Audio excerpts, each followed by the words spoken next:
Assalamualaikum warahmatullahi wabarakatuh. Kembali lagi bersama saya Cendini Daula Bahim dengan nomor MPM 0227221134 Prodi Akuntansi Fakultas Ekonomi dan Bisnis Universitas Hairun Ternate.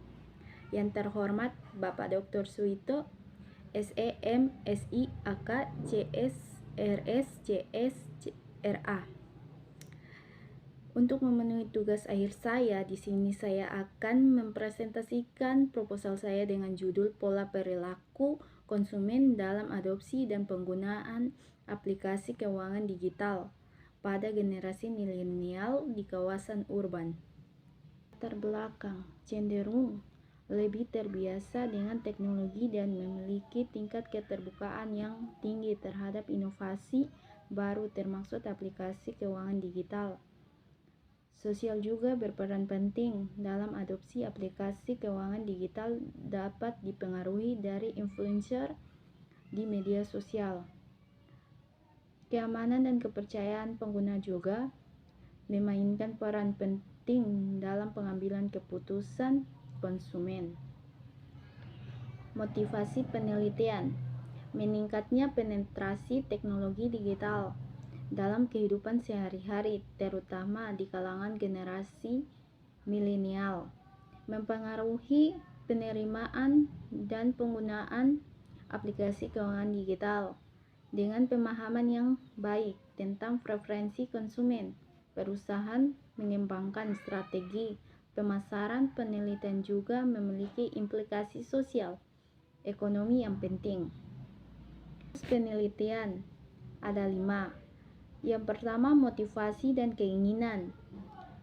Mendorong generasi milenial untuk mengadopsi dan menggunakan aplikasi keuangan digital seperti kemudahan akses, efisiensi, atau fitur-fitur yang ditawarkan. Yang kedua, hambatan dan tantangan yang dihadapi generasi milenial dalam menggunakan keamanan data, kurangnya literasi keuangan atau ketidaknyamanan dalam penggunaan teknologi. Yang ketiga, pengalaman penggunaan.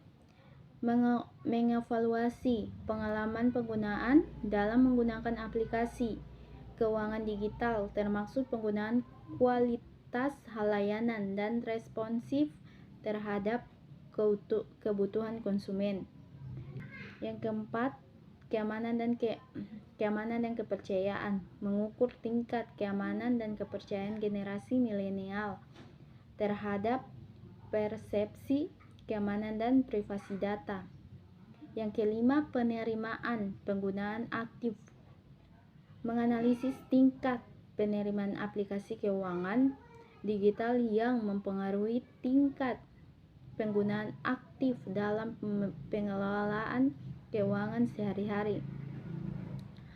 Tujuan penelitian: memahami preferensi dan kebutuhan konsumen. Tujuan utama adalah untuk memahami dengan lebih baik preferensi, kebutuhan, dan motivasi konsumen milenial dalam menggunakan aplikasi keuangan digital. Perusahaan teknologi keuangan dan merancang produk dan layanan sesuai dengan keinginan pasar.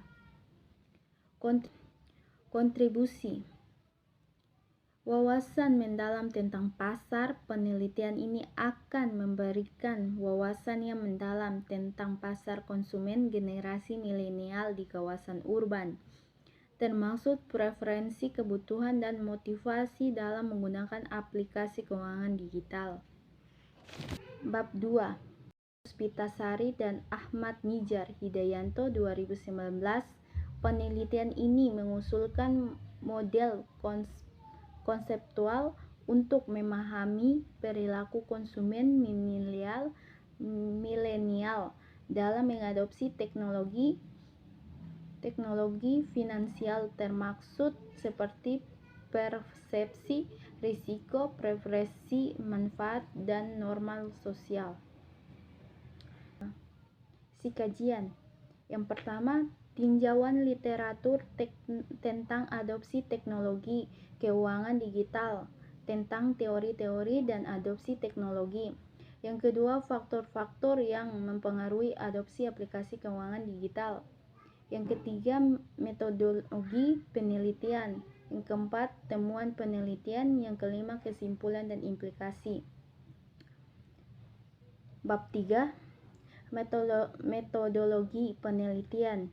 Penelitian ini menggunakan penelitian kualitatif dapat mencangkup wawancara mendalam atau pengamatan langsung untuk mendapatkan wawasan lebih mendalam tentang pengalaman persepsi individu. Pendekatan kualitatif.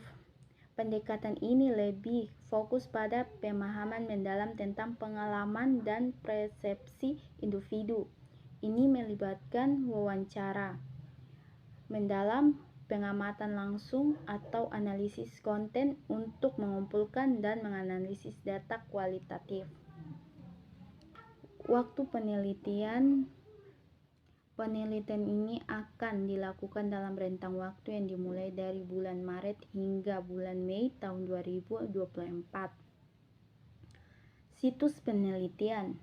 Kota-kota metropolitan besar yang memiliki populasi milenial yang signifikan dan tingkat penetrasi teknologi yang tinggi dapat menjadi situs penelitian yang ideal.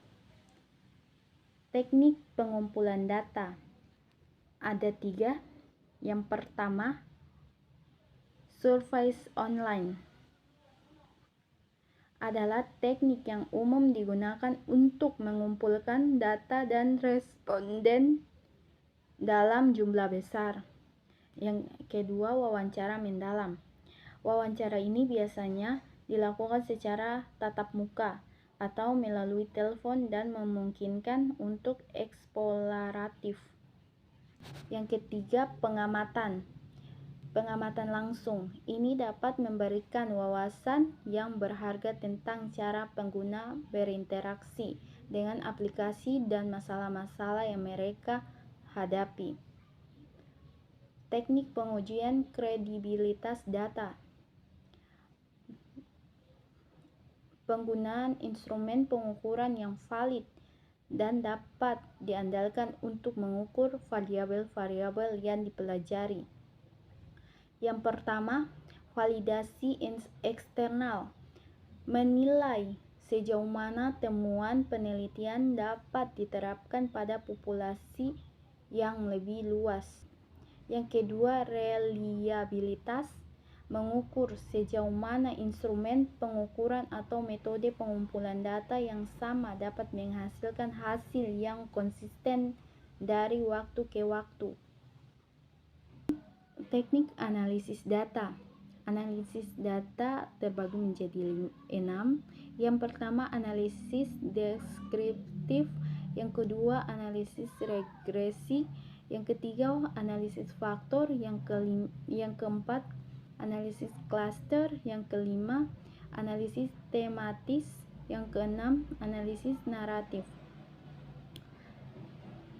Yang kita ketahui, analisis di atas adalah proses mencari dan menyusun secara sistematis data yang diperoleh dari hasil wawancara, catatan lapangan, dan bahan-bahan lain sehingga dapat mudah dipahami dan temuannya dapat diinformasikan kepada orang lain. Sekian dari saya. Wassalamualaikum warahmatullahi wabarakatuh.